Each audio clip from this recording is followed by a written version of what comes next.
Picture this, a bustling ancient city, its streets alive with the hum of traders, the clang of metalworkers, and the whispers of priests. At its heart, a ritual unfolds, one so powerful, so enigmatic, that it shaped the course of history. This is Carthage, a civilization whose secrets have been buried for centuries, waiting to be uncovered. What if I told you that the practices of this ancient superpower still echo in our world today? From their mastery of the seas to their controversial rituals, Carthage was a force unlike any other, but much of their story has been lost to time until now. In this video, we'll journey back to uncover 25 forgotten practices of Carthage that changed the ancient world and continue to influence us in ways you might not expect. Get ready to explore the mysteries of a civilization that defied the odds, challenged empires, and left a legacy that history almost forgot. Stay with us because what you're about to discover might just change the way you see the past and the present. Now, let's step into one of the most debated and haunting aspects of Carthaginian culture, the Sacred Tophet rituals. This practice, deeply rooted in their religious beliefs, has sparked centuries of controversy and fascination. At the heart of Carthage stood the Tophet, a sacred site where offerings were made to the gods, often involving the sacrifice of children. While this may sound shocking to modern ears, for the Carthaginians, it was a solemn act of devotion, believed to secure divine favor and protection for their city. Archaeological excavations have uncovered thousands of urns containing the remains of infants and young animals, suggesting a complex blend of ritual and symbolism. Some scholars argue that these sacrifices were not as widespread as ancient Roman accounts claim, pointing to evidence that many of the remains may have been from children who died naturally and were then offered to the gods. Others, however, maintain that the practice was a deliberate and significant part of Carthaginian religion, reflecting their deep connection to their deities Baal and Tanit. This ritual also played a role in shaping Carthage's relationships with neighboring cultures. While some viewed it with horror, others saw it as a testament to the Carthaginians' unwavering faith and commitment to their gods. Today, the Tophet remains a subject of intense debate, challenging us to understand the complexities of ancient beliefs and the ways they shaped history. As we move forward, we'll uncover how Carthage's mastery of the seas propelled them to dominance in the Mediterranean. Turning our attention from the sacred to the strategic, we now explore how Carthage's mastery of the seas became the backbone of their empire. The Carthaginians were unparalleled in their naval prowess, and their dominance on the water was no accident. It was the result of centuries of innovation, meticulous planning, and a deep understanding of the Mediterranean's currents and winds. At the heart of their naval supremacy were their ships, sleek, fast, and built for both trade and war. The quinquereme, a 5-tiered warship, became their signature vessel, capable of carrying hundreds of rowers and soldiers. These ships were not just tools of war but symbols of Carthage's ingenuity and ambition. But it wasn't just about the ships. Carthage's naval tactics were equally groundbreaking. They perfected the art of ramming, using their ships' reinforced bows to strike enemy vessels with devastating precision. They also employed boarding tactics where their soldiers would leap onto enemy decks, turning naval battles into close-quarters combat. This combination of speed, strength, and strategy made Carthage's navy a force to be reckoned with, securing their control over key trade routes and coastal cities. Their naval dominance had far-reaching consequences, particularly in their rivalry with Rome. The Mediterranean was a battleground, and Carthage's ability to project power across the sea gave them a significant advantage in the Punic Wars. They could swiftly move troops, supplies, and reinforcements, outmaneuvering their land-bound adversaries. However, Rome eventually adapted, learning from Carthage's tactics and building their own formidable fleet. This shift marked a turning point in their conflicts, but for centuries, Carthage's naval supremacy was unmatched. shaping the political and economic landscape of the ancient world. As we continue, we'll uncover how another Carthaginian innovation, this time in agriculture, revolutionized farming across the Mediterranean and beyond. Now, let's shift our focus from the waves to the fields, where Carthage's influence extended far beyond the battlefield. The third forgotten practice that shaped history was the agricultural genius of Mago, Carthage's most celebrated agronomist. Mago's work wasn't just about farming, it was a blueprint for survival, prosperity, and empire building. His writings, though largely lost to time, were so groundbreaking that they were translated into Greek and Latin, becoming essential texts for farmers across the ancient world. Mago's approach to agriculture was both practical and innovative. He emphasized the importance of soil health, crop rotation, and the careful selection of seeds. One of his key contributions was the concept of diversification, growing a variety of crops to ensure food security and reduce the risk of famine.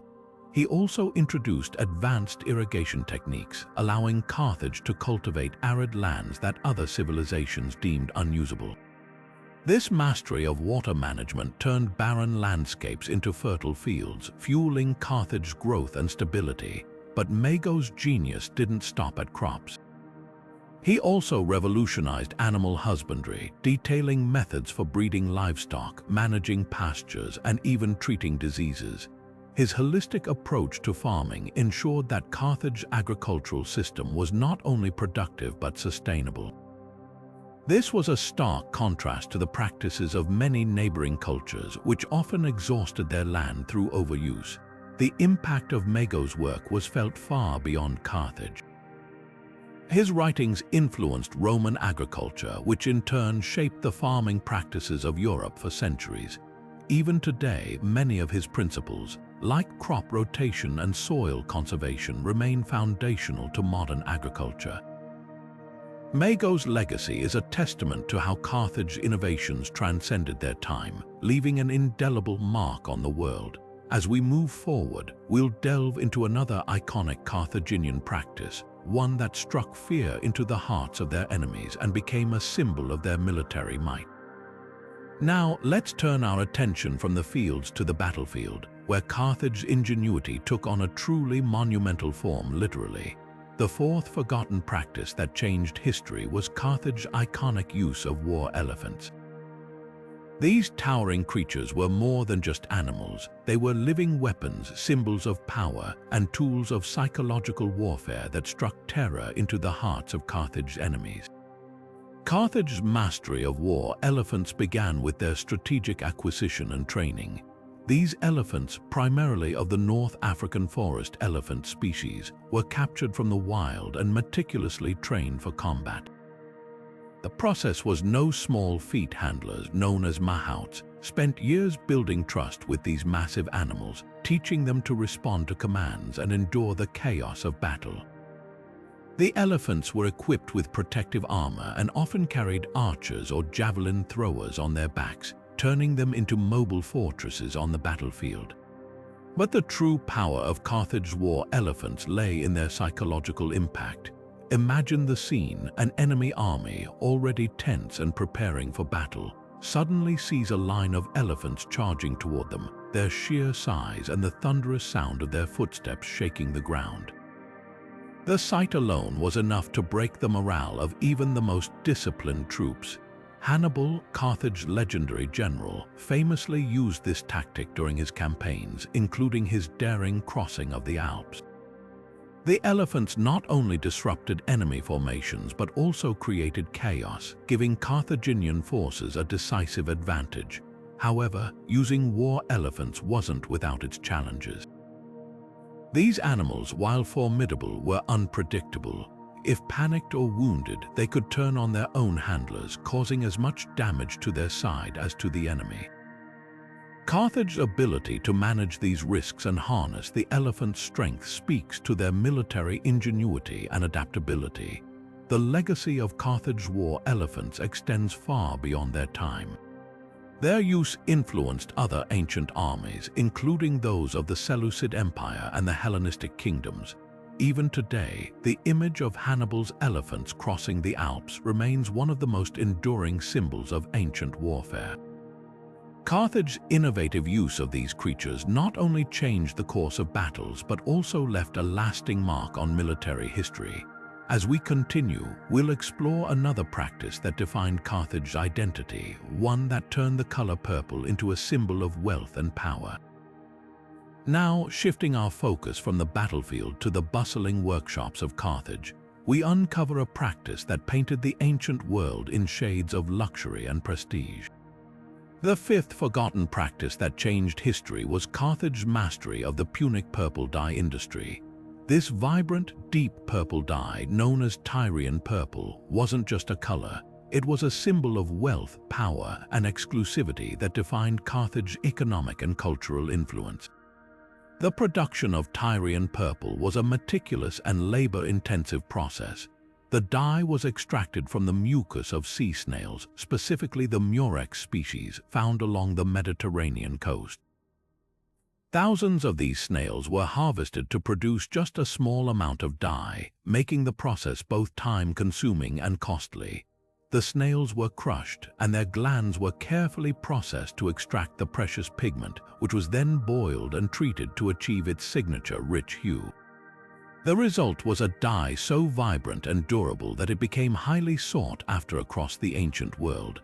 Carthage's control over the production and trade of Tyrian purple gave them a significant economic advantage.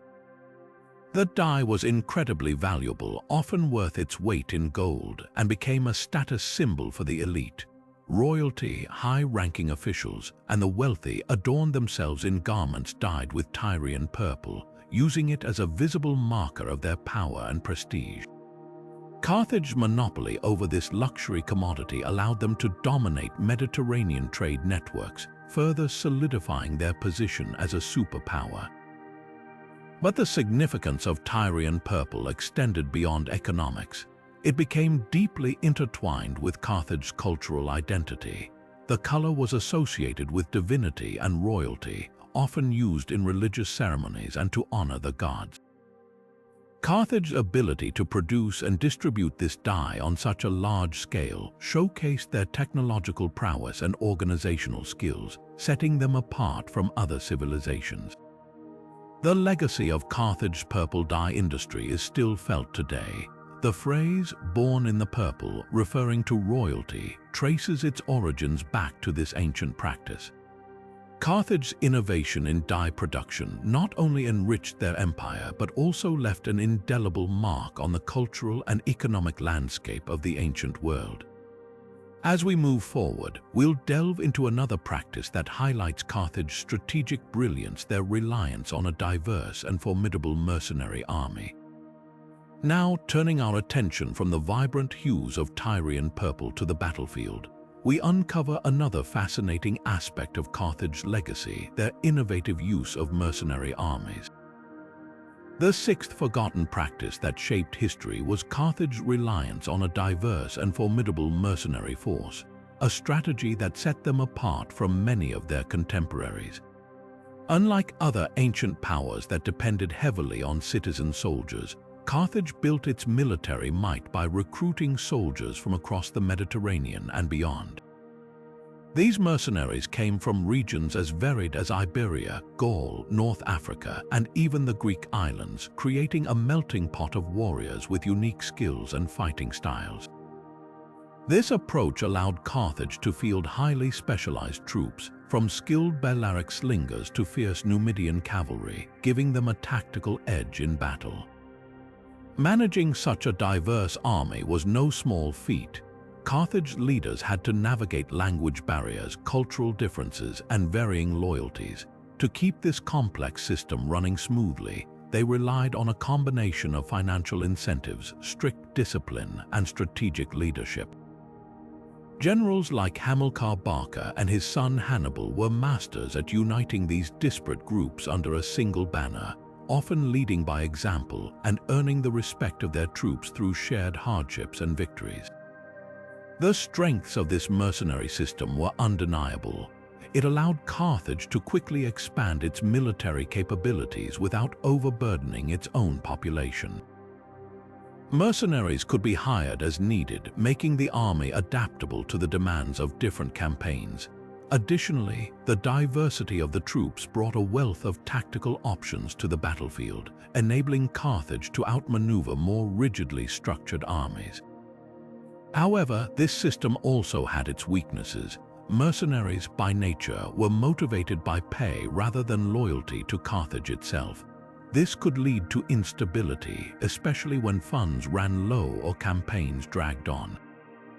The most famous example of this vulnerability was the Mercenary War, a brutal conflict that erupted after the First Punic War when unpaid mercenaries turned against Carthage, threatening the very survival of the city.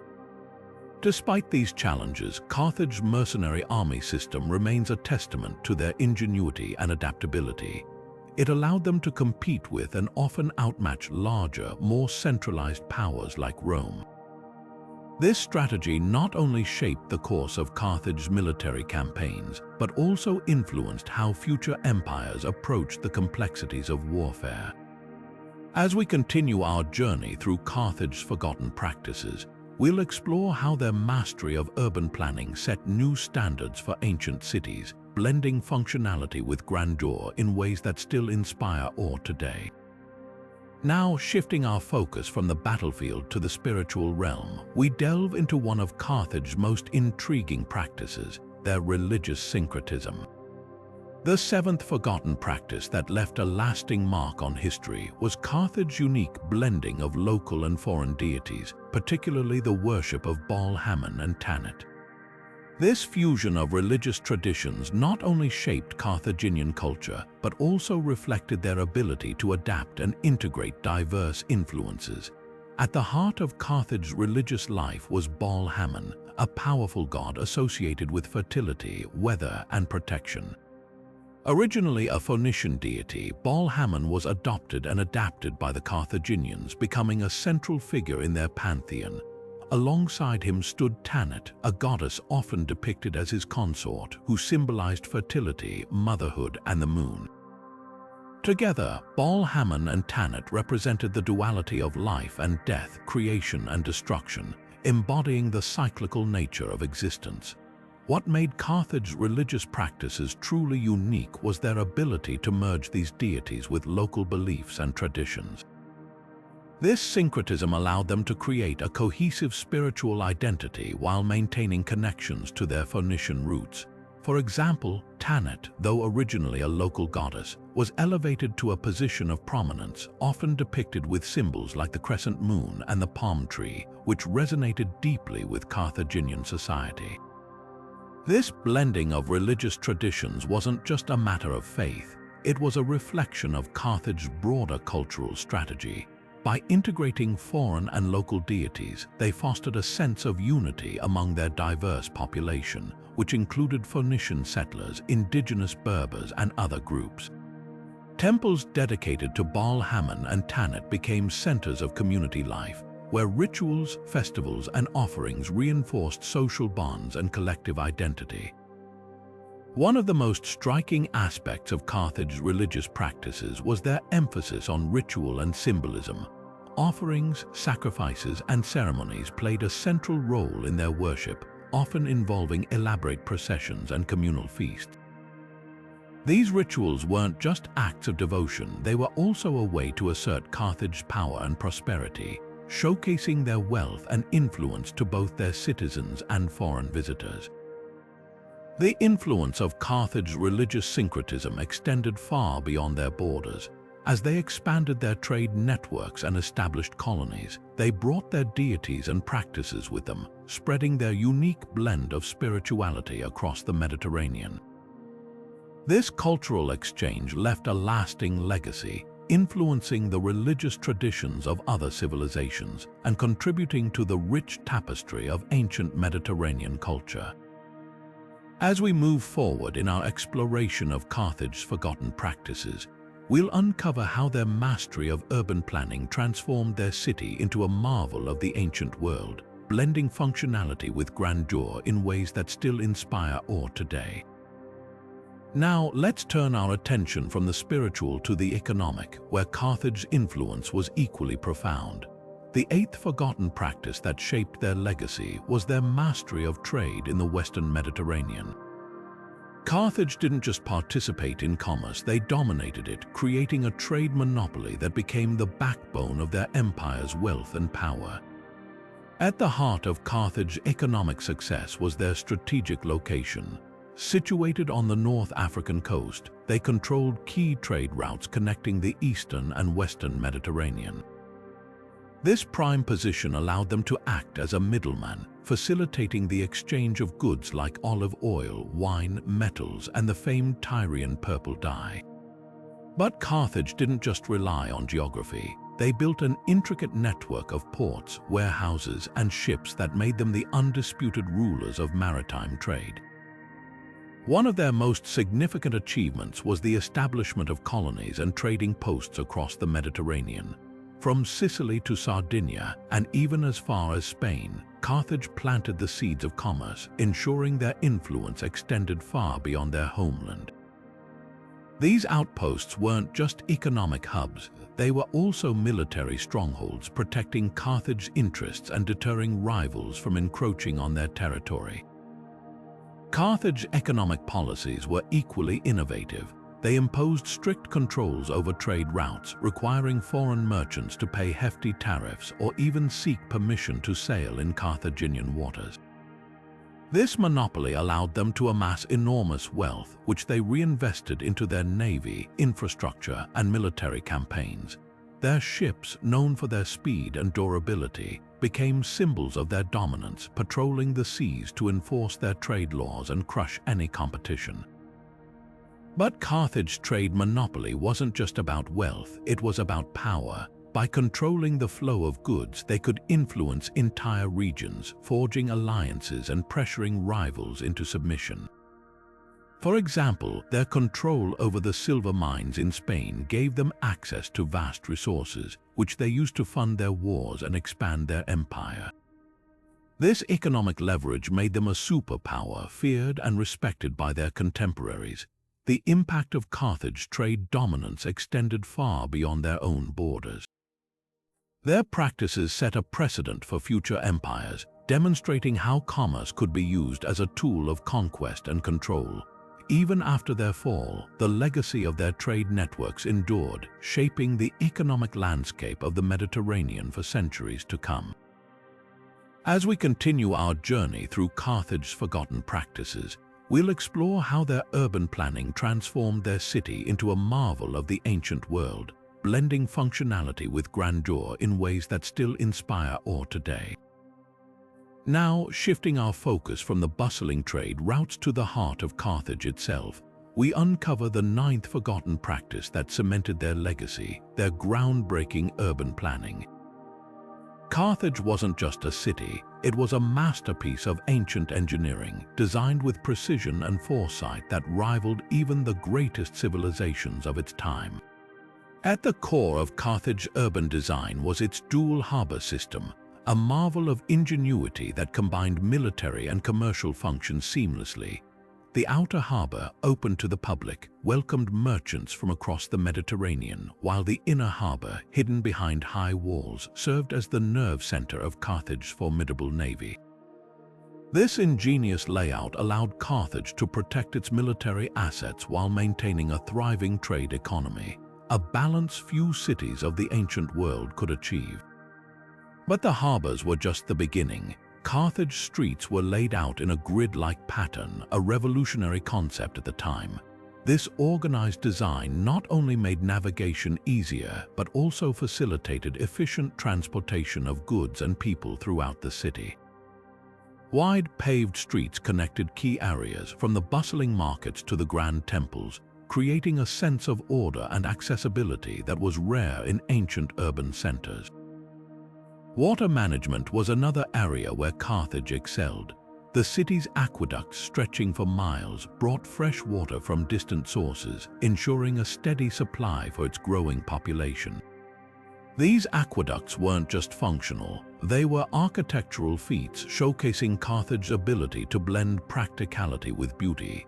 Public fountains and baths dotted the city, providing both utility and a touch of luxury to everyday life. Carthage's urban planning also reflected their deep understanding of public spaces. The city was home to expansive squares, gardens, and amphitheaters, where citizens could gather for commerce, entertainment, or political discourse. These spaces weren't just decorative, they fostered a sense of community and civic pride, reinforcing Carthage's identity as a thriving metropolis. Perhaps most impressively, Carthage's urban design was adaptable. As the city grew, so did its infrastructure, with new neighborhoods and facilities seamlessly integrated into the existing layout. This forward-thinking approach ensured that Carthage remained a functional and vibrant city, even as its population and influence expanded. The legacy of Carthage's urban planning extends far beyond its time. Their innovations in city design influenced later civilizations, from the Romans to the Byzantines, setting a standard for urban development that would endure for centuries. As we move forward in our exploration, we'll delve into how Carthage's diplomatic strategies allowed them to navigate the complex political landscape of the ancient world, further solidifying their place in history. Now, as we turn our attention from the bustling streets and grand harbors of Carthage, we step into the shadowy world of diplomacy, where whispers and secret deals shaped the fate of empires. The 10th forgotten practice of Carthage that changed history was their masterful use of secret diplomacy.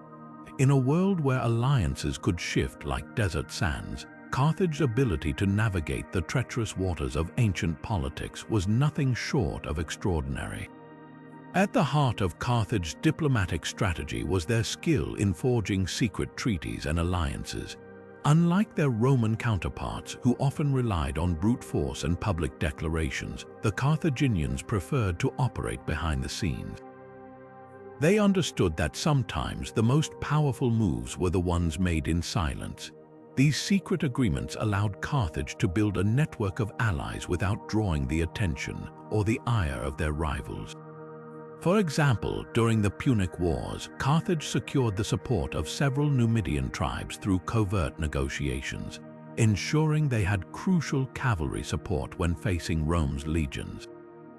But Carthage's diplomacy wasn't just about making deals, it was about timing and discretion. They knew when to reveal their alliances and when to keep them hidden.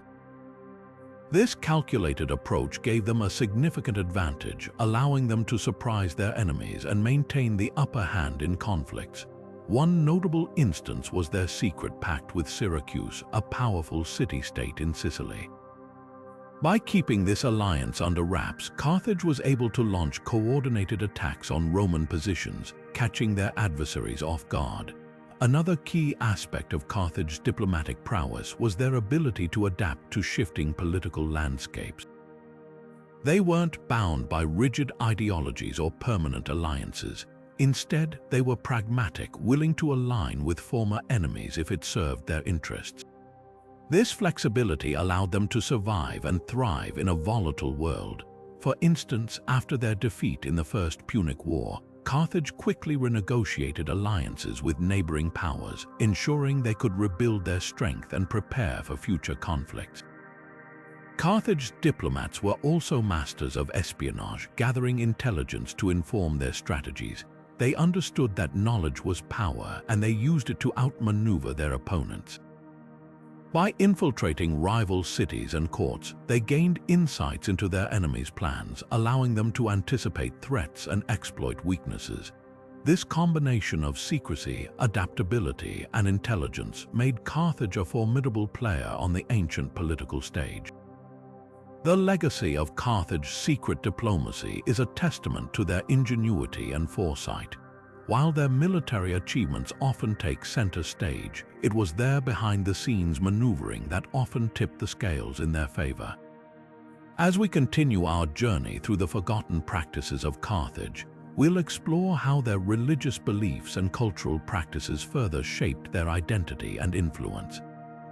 But for now, let's reflect on how the art of diplomacy, often unseen but always impactful, played a crucial role in Carthage's rise and their enduring legacy in history.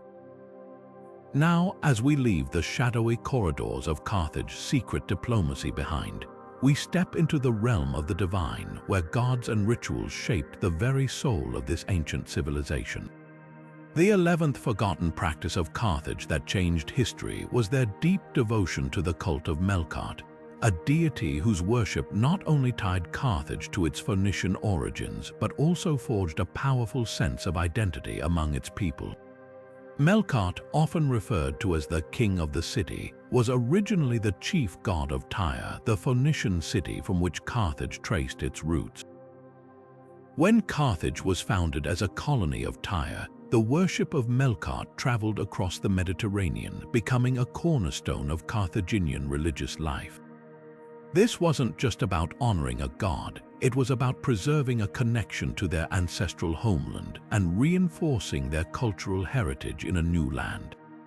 The cult of Melqart served as a spiritual bridge, linking Carthage to its Phoenician past while helping to define its unique identity as a rising power in the ancient world.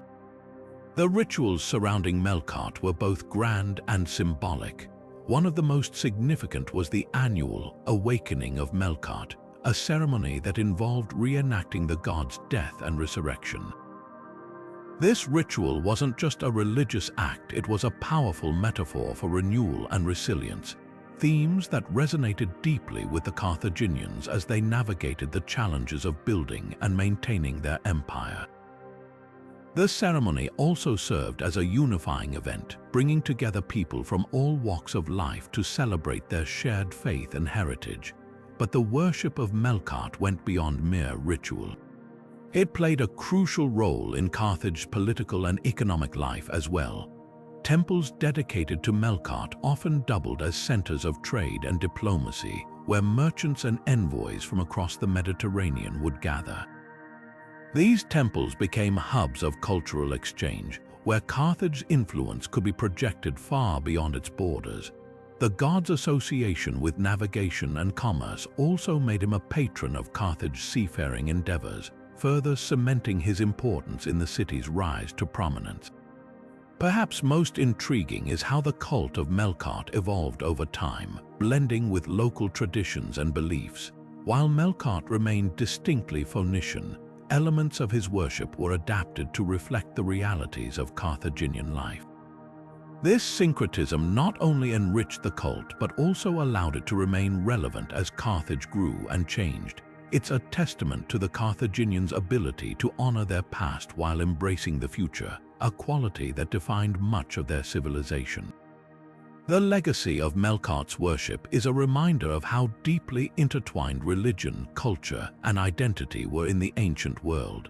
For Carthage, the cult of Melqart wasn't just about honoring a god, it was about preserving a connection to their roots, fostering unity among their people, and projecting their influence across the Mediterranean.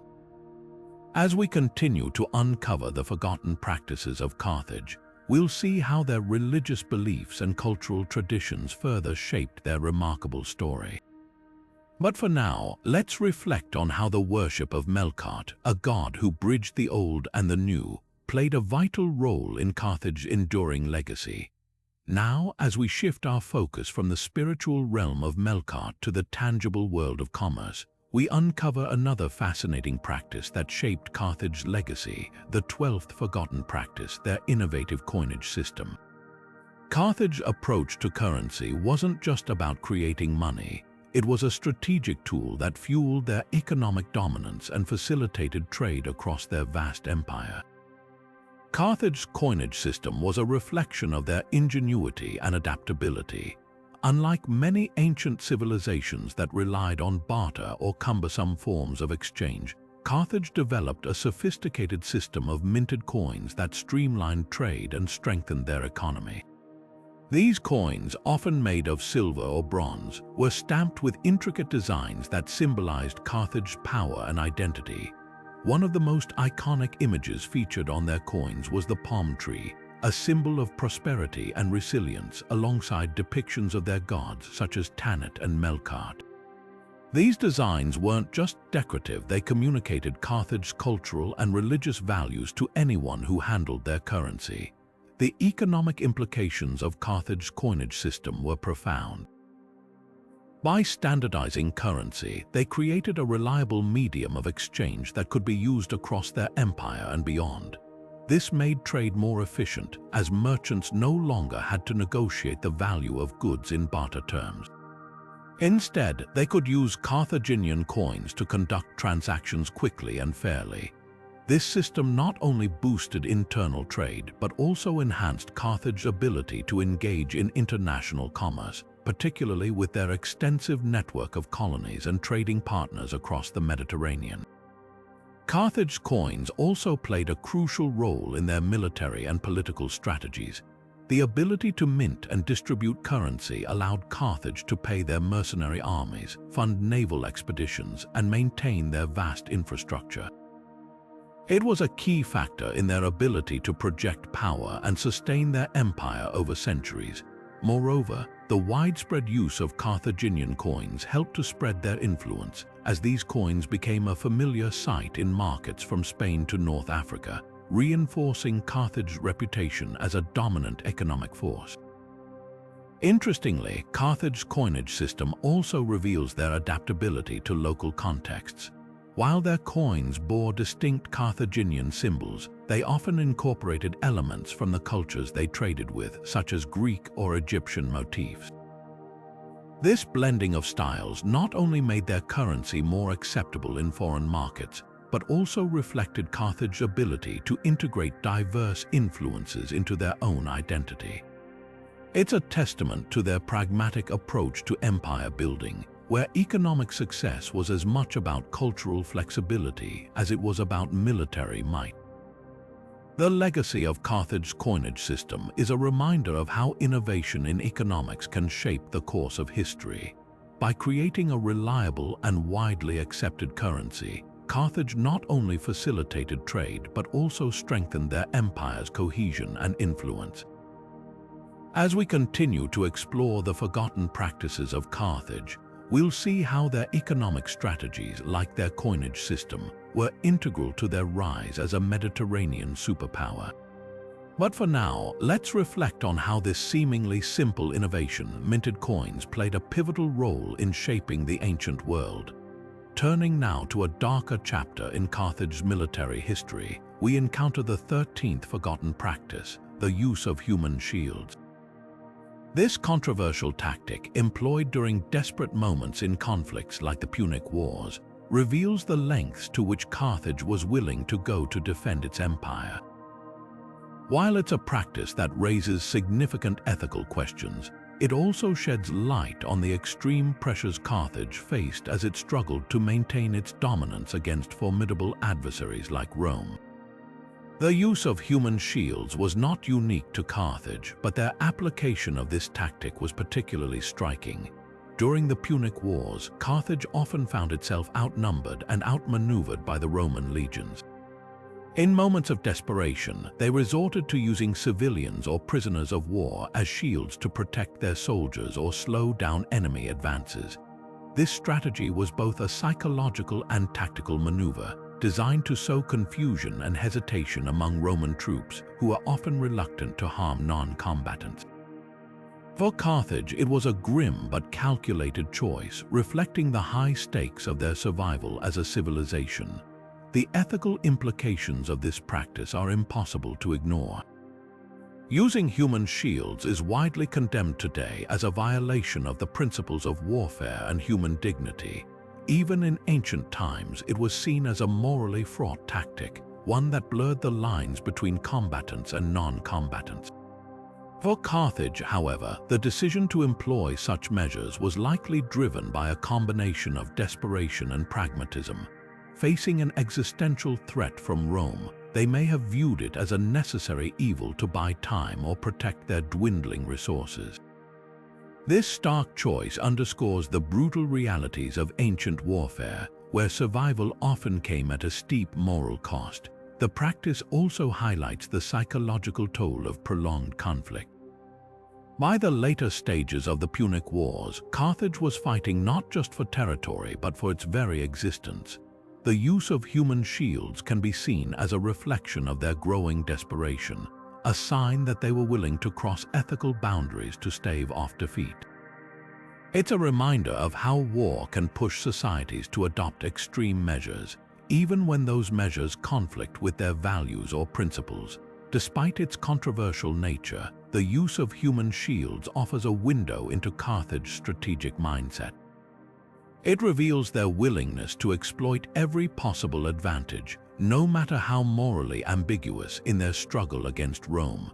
This tactic, while ethically troubling, was part of a broader pattern of resourcefulness and adaptability that defined Carthage's approach to warfare.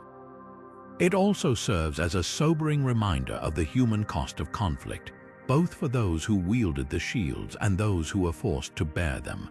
As we reflect on this practice, it's important to consider the broader context in which it occurred.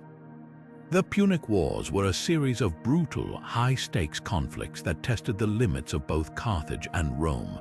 In such an environment, the line between right and wrong often became blurred, and decisions were made under immense pressure. While the use of human shields is undeniably troubling, it also speaks to the extraordinary challenges Carthage faced as it fought to preserve its way of life. This practice, like many of Carthage's forgotten strategies, leaves us with complex questions about the nature of warfare and the choices societies make in times of crisis. As we move forward in our exploration, we'll see how Carthage's military innovations and ethical dilemmas continue to shape our understanding of their legacy. But for now, let's pause to consider how this controversial tactic reflects the harsh realities of ancient conflict and the lengths to which civilizations will go to survive. Shifting our focus from the battlefield to the open seas, we now delve into the 14th forgotten practice of Carthage, their mastery of maritime trade networks. This practice not only fueled their economic prosperity, but also cemented their status as a dominant power in the ancient Mediterranean and beyond. Carthage's ability to navigate vast distances and establish trade routes to far-flung regions like West Africa and the British Isles was a testament to their ingenuity and ambition. At the heart of Carthage's maritime success was their unparalleled skill in shipbuilding and navigation. Their ships, designed for both speed and durability, allowed them to traverse treacherous waters and reach distant shores. These vessels carried goods such as gold, ivory, and exotic spices from West Africa, as well as tin and amber from the British Isles. These materials were highly prized in the ancient world, and Carthage's control over their supply gave them a significant economic edge. By monopolizing these trade routes, they not only enriched themselves but also established a network of influence that extended far beyond their homeland. One of the most remarkable aspects of Carthage's maritime trade was their ability to navigate uncharted waters. Unlike many of their contemporaries, Carthaginian sailors ventured into the Atlantic Ocean, reaching regions that were largely unknown to other Mediterranean powers. Their voyages to West Africa, for example, brought them into contact with local tribes and kingdoms, opening up new markets and sources of wealth. Similarly, their expeditions to the British Isles allowed them to tap into the rich tin deposits of Cornwall, a resource that was essential for bronze production in the ancient world. The impact of these trade networks extended far beyond economics. By establishing connections with distant cultures, Carthage became a hub of cultural exchange. Goods, ideas, and technologies flowed through their ports, enriching their society and influencing their art, religion, and daily life. This cultural diffusion also helped Carthage maintain its dominance, as it allowed them to adapt and incorporate innovations from the regions they traded with. However, Carthage's maritime trade was not without its challenges. The long and perilous journeys required meticulous planning and resourcefulness. Sailors had to contend with unpredictable weather, hostile tribes, and the constant threat of piracy. To mitigate these risks, Carthage developed a system of fortified trading posts along their routes, providing safe harbors and resupply points for their ships. These outposts also served as strategic footholds, allowing Carthage to project their power and protect their interests in distant lands. The legacy of Carthage's maritime trade networks is a testament to their vision and determination. By pushing the boundaries of exploration and commerce, they not only secured their own prosperity, but also laid the groundwork for future civilizations to follow. Their ability to connect distant regions and foster cultural exchange remains a defining feature of their legacy, one that continues to inspire admiration and curiosity. As we reflect on this practice, it's clear that Carthage's maritime trade was more than just an economic endeavor. It was a bold expression of their ambition and ingenuity. Their voyages to West Africa and the British Isles not only expanded their influence but also reshaped the ancient world, leaving an indelible mark on history.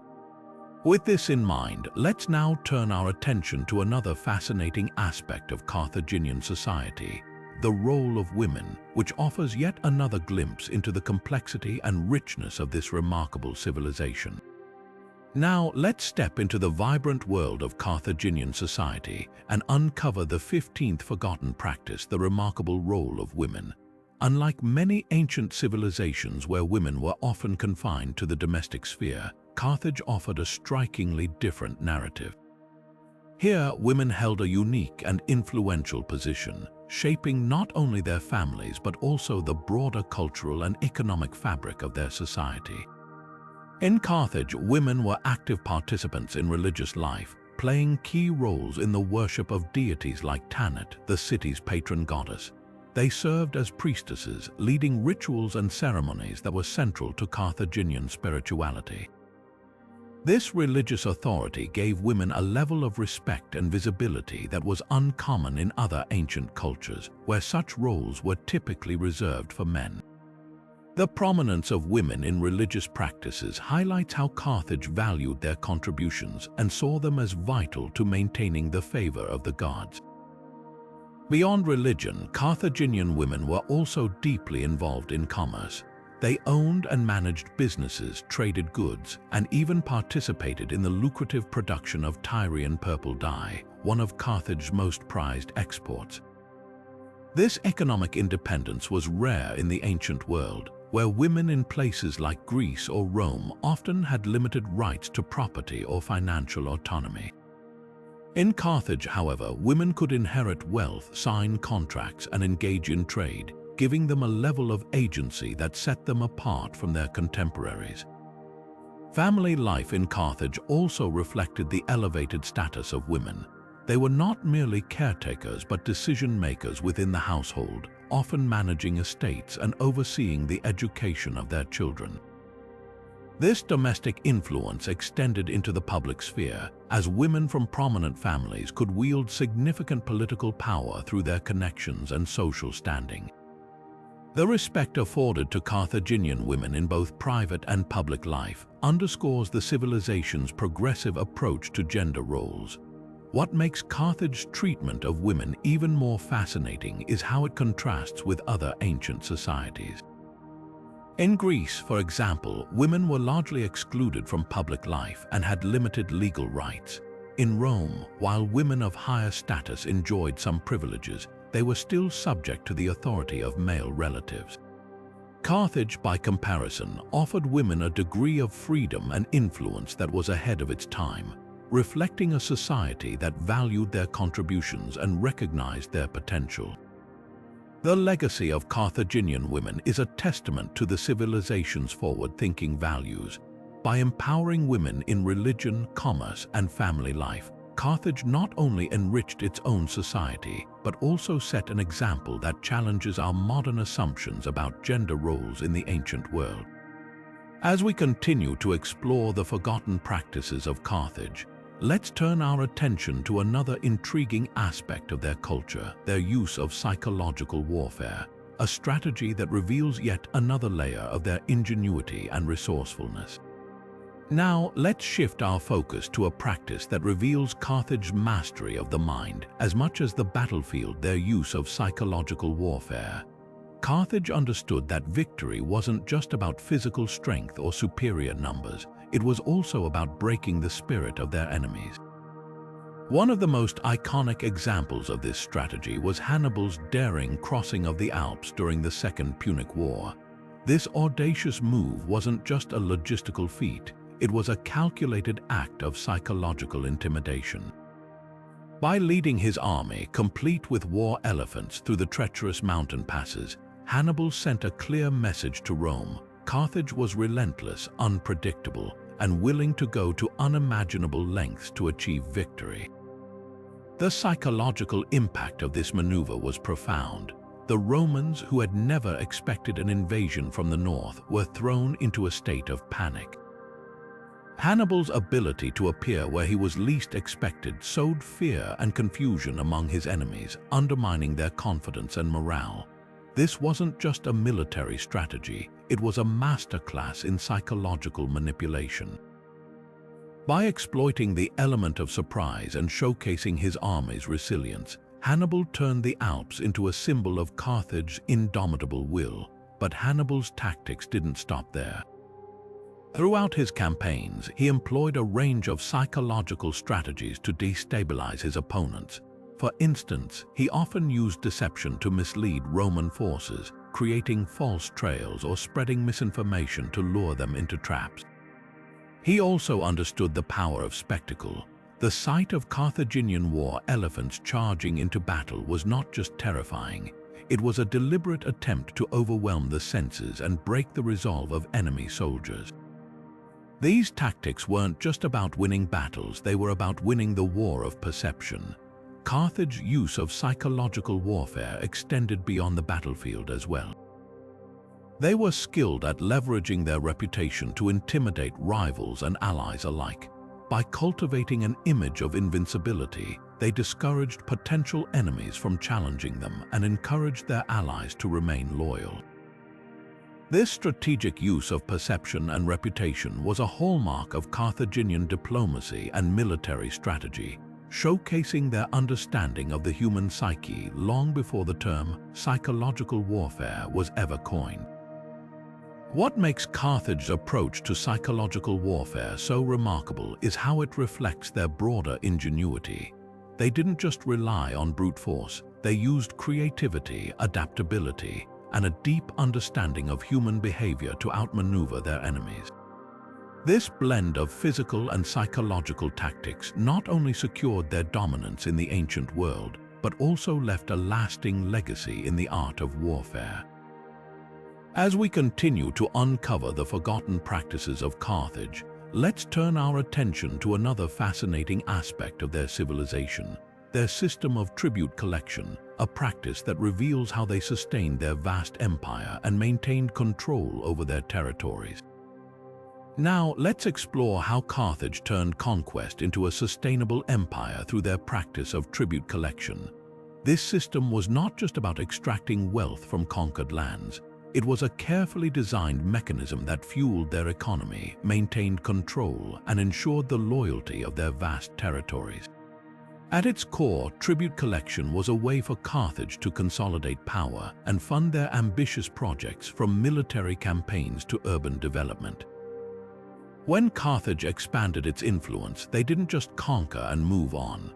Instead, they established a network of tribute-paying regions, requiring these territories to contribute resources, goods, or money on a regular basis.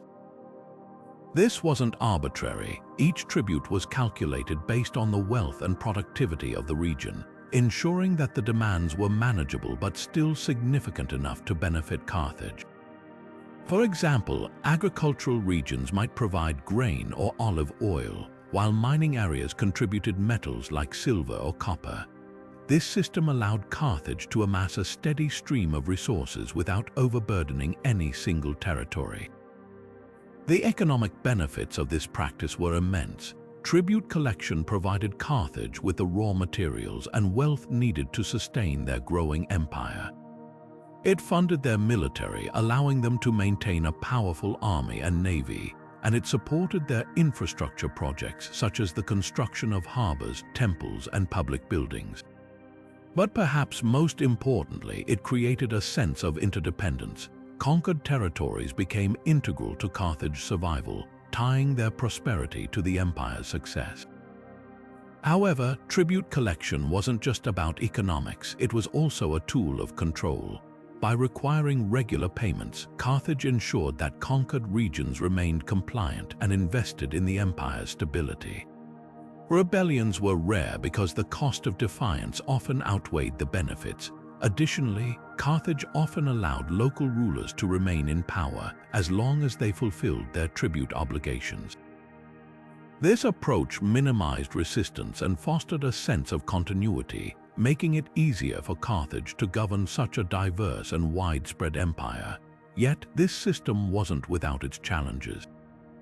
Managing such a vast network of tributaries required meticulous organization and oversight. Carthage employed administrators and envoys to monitor tribute collection, resolve disputes, and ensure that payments were made on time. They also had to balance the demands of tribute with the need to keep their territories productive and loyal. Over time, this delicate equilibrium became a cornerstone of Carthage's imperial strategy, allowing them to thrive for centuries. The practice of tribute collection reveals a key aspect of Carthage's genius: their ability to turn conquest into a sustainable system of governance. By integrating conquered territories into their economic and political framework, they created an empire that was not only powerful but also resilient. This approach not only sustained Carthage's dominance but also left a lasting legacy in the art of empire building. As we move forward, let's uncover another layer of Carthage's ingenuity: their mastery of metalworking, a craft that not only enhanced their military might but also symbolized their cultural sophistication. Now, let's shift our focus to another remarkable aspect of Carthage's legacy: their unparalleled skill in metalworking. This craft wasn't just a technical achievement, it was a cornerstone of their military power, economic prosperity, and cultural identity. Carthage artisans were masters of transforming raw metals into objects of both beauty and utility, leaving a lasting mark on the ancient world. At the heart of Carthage's metalworking prowess was their ability to harness and refine materials like bronze, iron, and gold. These metals were not only abundant in their territories but also essential to their survival and expansion. Weapons forged by Carthaginian smiths were renowned for their durability and precision, giving their armies a significant edge in battle. Swords, spears, and armor crafted in Carthage were not just tools of war, they were symbols of the empire's strength and ingenuity. But Carthage's metalworking expertise extended far beyond the battlefield. Their artisans also created intricate jewelry, ceremonial objects, and decorative items that showcased their artistic flair. Gold and silver were meticulously shaped into necklaces, bracelets, and rings, often adorned with gemstones or intricate engravings. These pieces weren't just personal adornments, they were statements of wealth and status traded across the Mediterranean and beyond. The demand for Carthaginian jewelry helped fuel their economy, turning their workshops into hubs of innovation and commerce.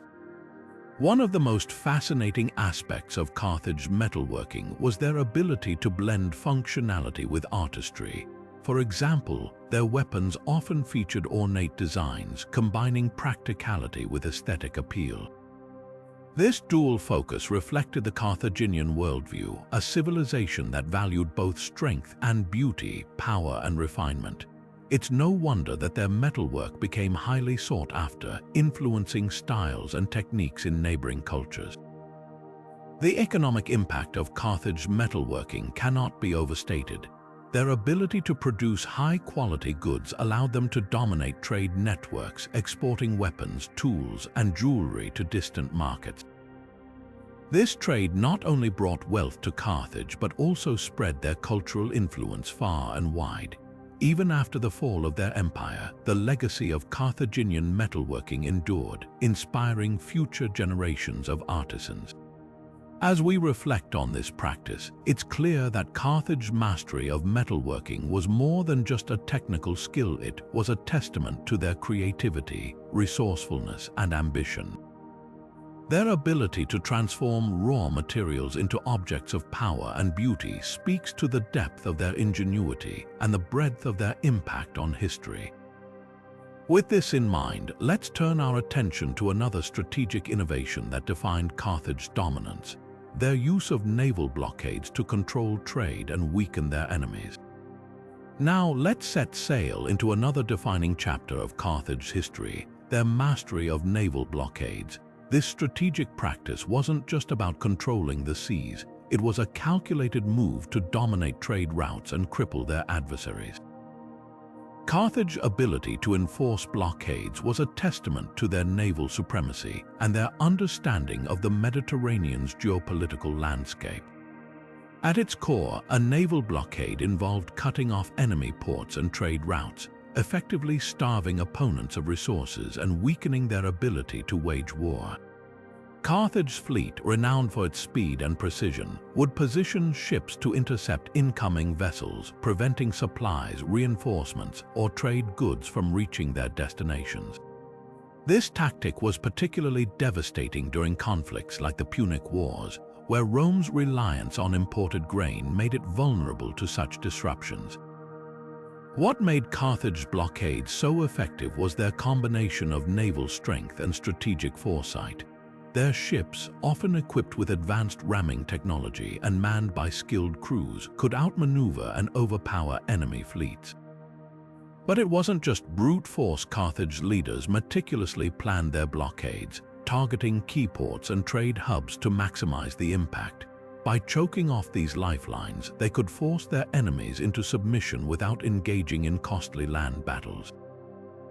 The economic implications of these blockades were profound. By controlling access to vital trade routes, Carthage could dictate terms to other nations, securing favorable trade agreements and expanding their influence.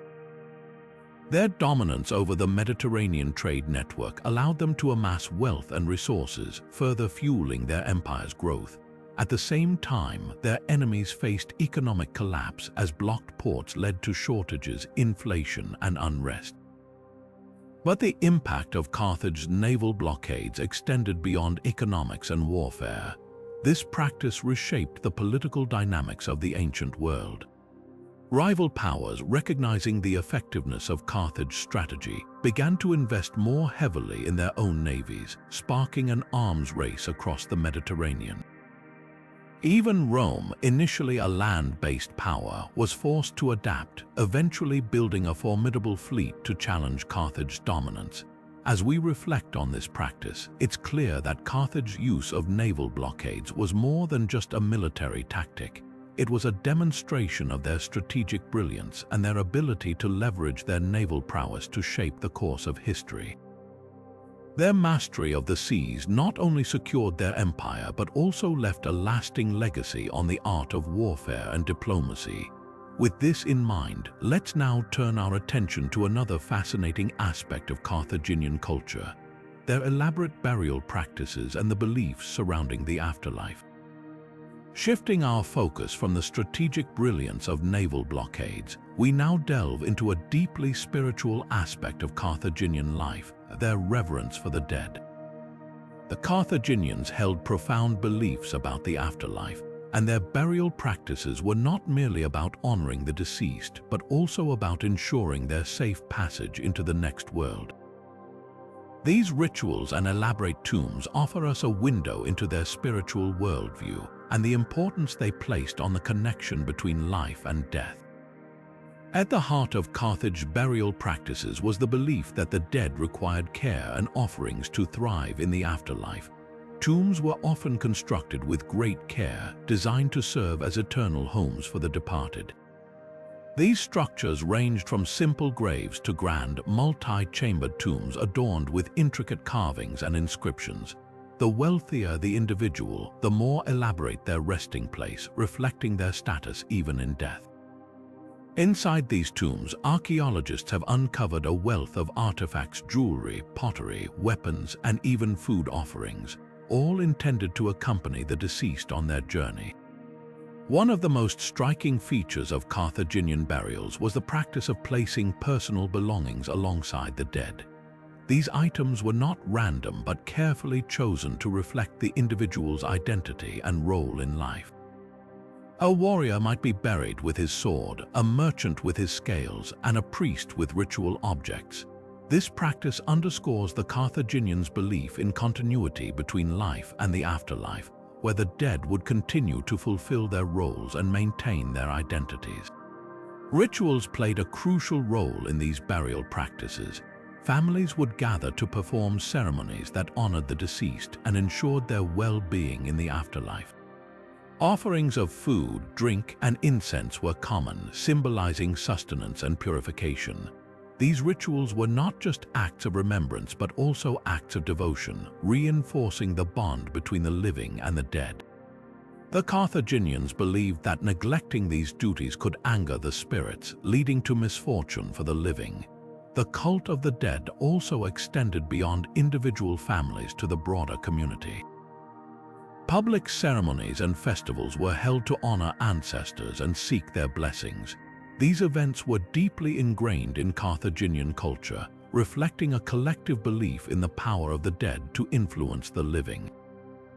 The dead were seen as intermediaries between the mortal world and the divine, capable of granting favors or delivering warnings. What makes these practices particularly fascinating is how they reveal the Carthaginians' complex understanding of life, death, and the spiritual realm. Their burial customs were not just about mourning loss, but about maintaining a relationship with those who had passed on. This belief in an ongoing connection between the living and the dead shaped their culture, influencing everything from family life to religious practices. As we explore these burial traditions, it's clear that the Carthaginians viewed death not as an end but as a transition to another state of being. Their elaborate tombs, personal offerings, and communal rituals all point to a society deeply invested in the idea of an afterlife. These practices not only honored the dead but also provided comfort and meaning to the living, reminding them of their place in a larger cosmic order. With this understanding of Carthage's spiritual practices, we now turn to another intriguing aspect of their society, their use of spies and intelligence networks, a practice that highlights their strategic ingenuity in a different light. Moving from the spiritual realm to the shadows of strategy, we now uncover one of Carthage's most secretive and effective tools, their use of spies and intelligence networks. In a world where information was power, the Carthaginians mastered the art of espionage, turning it into a cornerstone of their military and political success. This practice not only highlights their ingenuity, but also reveals how they outmaneuvered rivals in an era where knowledge could mean the difference between victory and defeat. Carthage's reliance on spies was born out of necessity. As a maritime empire with far-flung territories and constant threats from rivals like Rome, they needed to stay one step ahead. Their intelligence networks were vast and meticulously organized, stretching across the Mediterranean and beyond. These networks were composed of a diverse array of individuals, merchants, sailors, diplomats, and even slaves, all of whom played a role in gathering and relaying critical information. The Carthaginians understood that espionage wasn't just about stealing secrets. It was about understanding the enemy's intentions, strengths, and weaknesses. One of the most fascinating aspects of Carthaginian espionage was their ability to blend in. Spies often operated under the guise of ordinary travelers or traders, making it nearly impossible for enemies to detect their true purpose. Merchants, for example, were ideal agents. They had legitimate reasons to move between cities, and their access to markets and ports allowed them to gather intelligence without raising suspicion. Similarly, sailors could eavesdrop on conversations in foreign harbors, while diplomats used their positions to negotiate treaties while secretly gathering information. The methods Carthage used to gather intelligence were as varied as their agents. They employed coded messages, hidden compartments in ships, and even trained birds to carry information across long distances. These techniques ensured that critical data could be transmitted quickly and securely, even in the face of enemy interception. The Carthaginians also excelled at psychological manipulation, spreading misinformation to confuse their adversaries. For instance, they might plant false rumors about troop movements or exaggerate their own military strength to deter potential attacks. Perhaps the most famous example of Carthage espionage prowess comes from the Punic Wars. During the Second Punic War, Hannibal, Carthage's legendary general, relied heavily on intelligence to outwit the Romans. His spies provided detailed maps of enemy territories, information about Roman supply lines, and even insights into the personalities and strategies of Roman commanders. This intelligence allowed Hannibal to execute daring maneuvers, such as his famous crossing of the Alps, which caught the Romans completely off guard. But espionage wasn't just a tool for warfare. It also played a crucial role in Carthage's diplomatic efforts. By gathering intelligence on rival states, they could negotiate from a position of strength, anticipate potential threats, and forge alliances that served their interests. This dual use of espionage, both on the battlefield and in the halls of diplomacy, underscores how deeply ingrained it was in Carthaginian society. What sets Carthage apart is not just their use of spies, but their understanding of the broader role of intelligence. They recognized that information was a strategic resource, one that could be cultivated, protected, and leveraged to achieve their goals. This forward-thinking approach gave them a significant edge in conflicts, allowing them to punch above their weight against larger and more powerful adversaries. As we reflect on Carthage's use of spies and intelligence networks, it's clear that their mastery of espionage was a key factor in their rise as a Mediterranean superpower. Their ability to gather, analyze, and act on information set them apart from their rivals and left a lasting legacy in the annals of military strategy. With this insight into their shadowy world of espionage, we now turn to another remarkable aspect of Carthaginian society, their practice of cultural assimilation, a strategy that helped them build and maintain their vast empire. Shifting our focus from the shadows of espionage to the vibrant tapestry of cultural exchange, we now explore Carthage's remarkable practice of cultural assimilation. This strategy was not just about conquest, it was about creating a cohesive empire by blending the traditions, beliefs, and practices of diverse peoples while preserving the core identity of Carthage itself. It was a delicate balancing act, one that showcased their ability to adapt and thrive in a world of constant change. Carthage's approach to cultural assimilation was rooted in pragmatism. As their empire expanded, they encountered a wide array of cultures, each with its own customs, languages, and traditions. Rather than imposing their own culture by force, the Carthaginians adopted a more nuanced strategy. They allowed conquered peoples to retain much of their local identity while gradually integrating them into the broader Carthaginian system. This approach not only minimized resistance but also fostered loyalty among their subjects, creating a sense of unity within diversity. One of the key ways Carthage achieved this was through religious syncretism. They recognized the power of shared beliefs in uniting people, so they often blended local deities with their own gods. For example, the worship of Baal and Tanit, central figures in Carthaginian religion, was adapted to include elements of local gods from conquered territories. This fusion of religious practices helped bridge cultural divides and made it easier for diverse groups to see themselves as part of the Carthaginian world. Economic integration also played a crucial role in Carthage's strategy. By incorporating conquered regions into their vast trade networks, they created mutual dependencies that strengthened ties between the center and the periphery. Local elites were often given roles in administering trade or collecting tribute, which not only ensured their cooperation but also gave them a stake in the empire's success. This economic interconnectedness helped bind disparate cultures together, creating a shared interest in Carthage's prosperity. Language and education were other tools of assimilation. While Punic, the language of Carthage, became the lingua franca of the empire, local languages were not suppressed. Instead, bilingualism was encouraged, allowing people to communicate across cultural boundaries while preserving their native tongues. Carthage also promoted the spread of their own educational practices, including the study of agriculture, navigation, and governance, which helped standardize knowledge across their territories. Perhaps the most striking example of Carthage's cultural assimilation can be seen in their military. The Carthaginian army was a melting pot of cultures, with soldiers from North Africa, Iberia, Gaul, and beyond fighting side by side. These troops brought their own traditions and fighting styles, which Carthage skillfully incorporated into their military strategies. This diversity became a strength, as it allowed them to adapt to different battlefields and opponents with remarkable flexibility. Yet, despite this openness to other cultures, Carthage never lost sight of its own identity.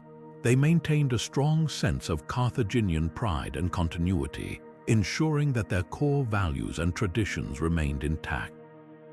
This balance between assimilation and preservation was key to their success, allowing them to build an empire that was both diverse and unified. As we reflect on Carthage's practice of cultural assimilation, it's clear that this strategy was a cornerstone of their imperial success. By embracing diversity while maintaining their own identity, they created a resilient and adaptable empire that stood the test of time. With this understanding of their cultural ingenuity, we now turn to another fascinating aspect of Carthaginian society, their reliance on oracles and divination, a practice that shaped their decisions in both war and peace. Turning now to the mystical side of Carthaginian life, we delve into the fascinating role of oracles and divination in shaping their decisions. For the Carthaginians, the future was not left to chance. It was a realm to be explored, interpreted, and, if possible, influenced. Oracles and divination were not mere superstitions. They were integral to their political and military strategies, guiding leaders through moments of uncertainty and conflict. At the heart of this practice was a deep belief in the divine. The Carthaginians saw the gods as active participants in their world, offering guidance through signs, omens, and prophetic messages. Oracles, often associated with specific temples or sacred sites, served as intermediaries between the mortal and the divine. Leaders would consult these oracles before making critical decisions, seeking clarity on matters ranging from declaring war to negotiating treaties. The answers they received were not taken lightly. They were seen as divine mandates that could determine the fate of their empire. One of the most prominent examples of this reliance on divination can be found in Carthage's military campaigns. Before embarking on major battles, generals would perform elaborate rituals to seek the favor of the gods. Animal sacrifices were common, with priests examining the entrails for signs of divine approval or warning. The flight patterns of birds, the behavior of sacred animals, and even the interpretation of dreams were all considered vital sources of insight. These practices were not just ceremonial. They played a practical role in boosting morale and instilling confidence in both leaders and soldiers. Divination also influenced Carthage's political landscape. When faced with internal strife or external threats, leaders would turn to oracles for guidance.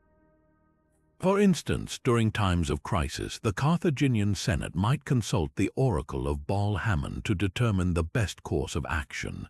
These consultations often shaped policies, alliances, and even the timing of key events.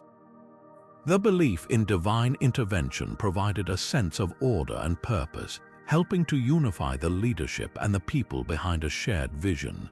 Interestingly, Carthage's use of divination was not isolated from their broader cultural practices. It was deeply intertwined with their religious syncretism, as we explored earlier. The blending of local and foreign deities often extended to divination methods, with Carthage adopting and adapting practices from the cultures they encountered. This openness to diverse spiritual traditions enriched their own methods, making their approach to divination both unique and versatile. Yet, for all its mystical elements, divination in Carthage was also a tool of pragmatism. It provided a framework for decision-making in a world filled with uncertainty. By framing their choices within the context of divine will, Carthaginian leaders could justify difficult decisions and rally support from their people.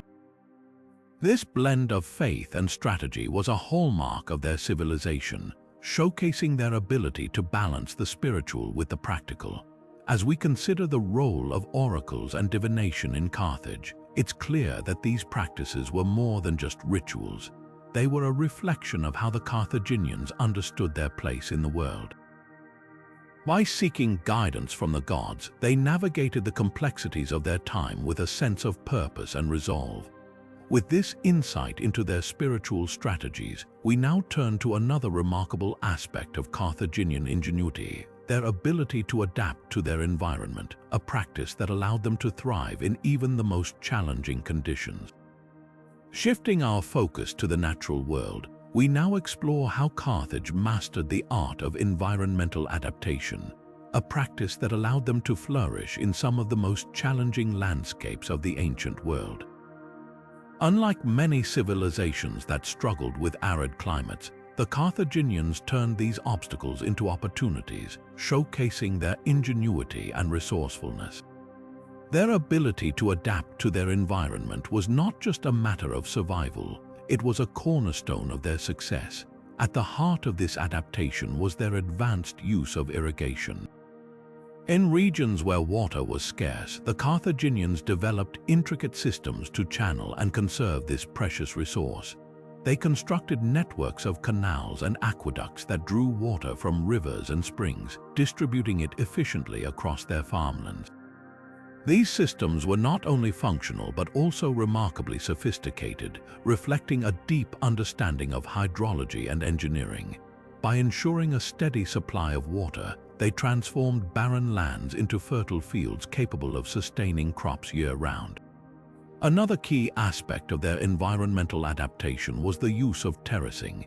In hilly or mountainous areas, the Carthaginians carved terraces into the slopes, creating flat surfaces for agriculture.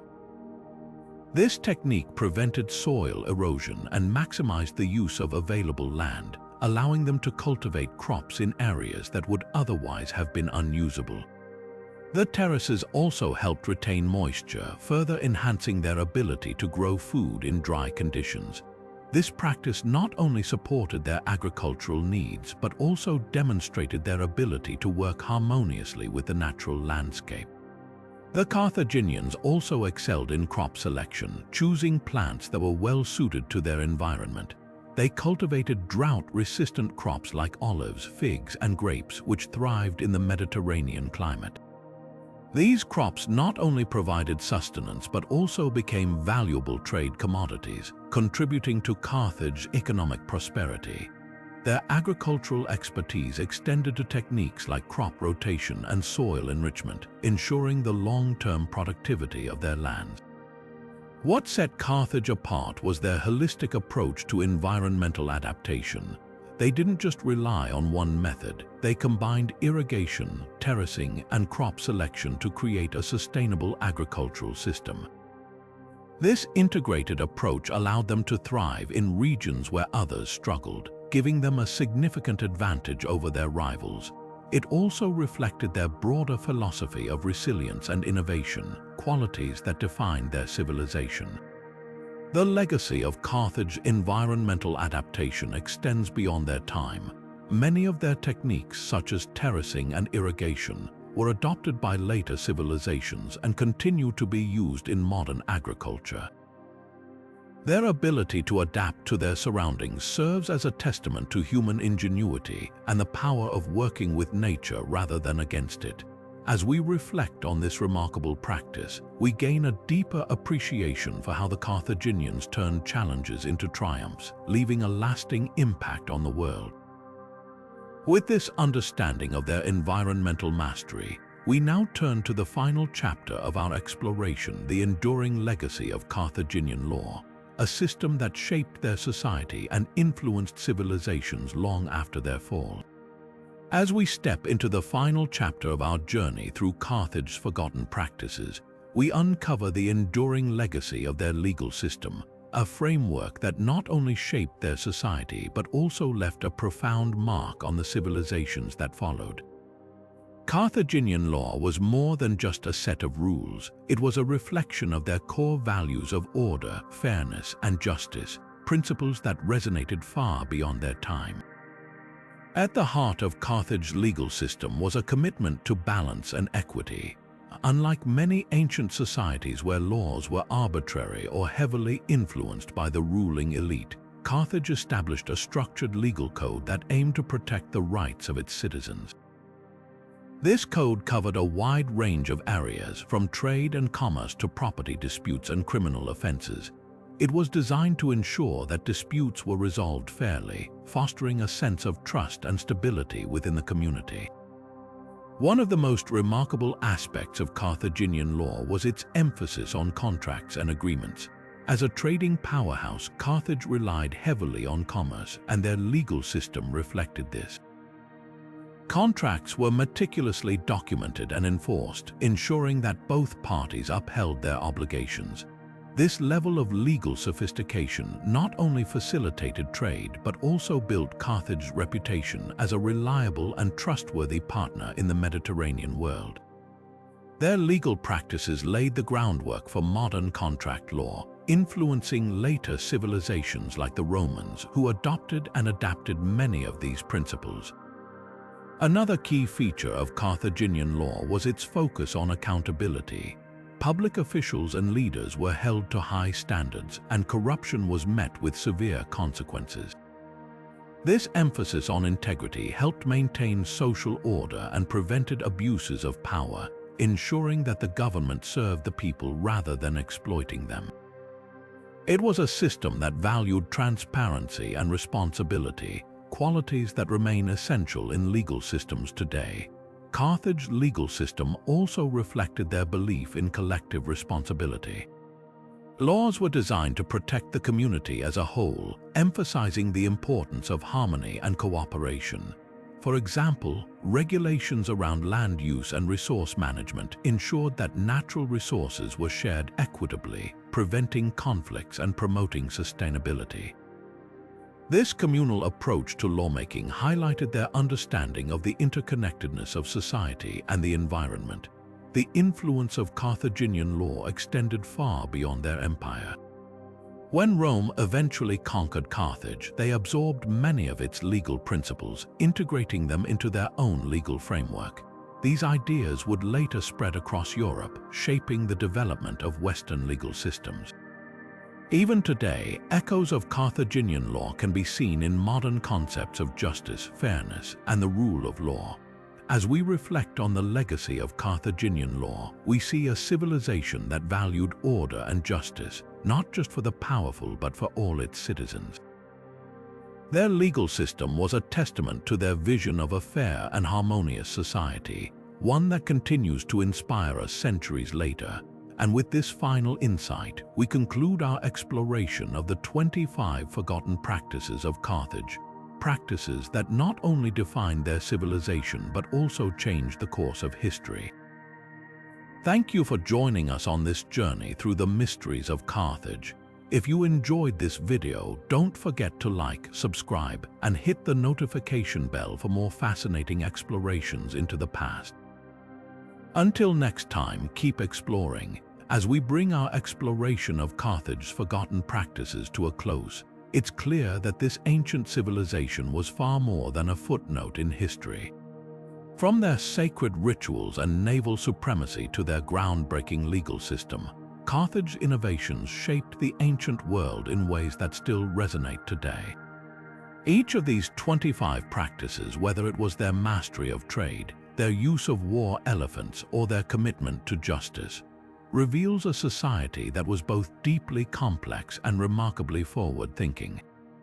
Carthage's influence extended far beyond their own borders, leaving an indelible mark on the civilizations that followed.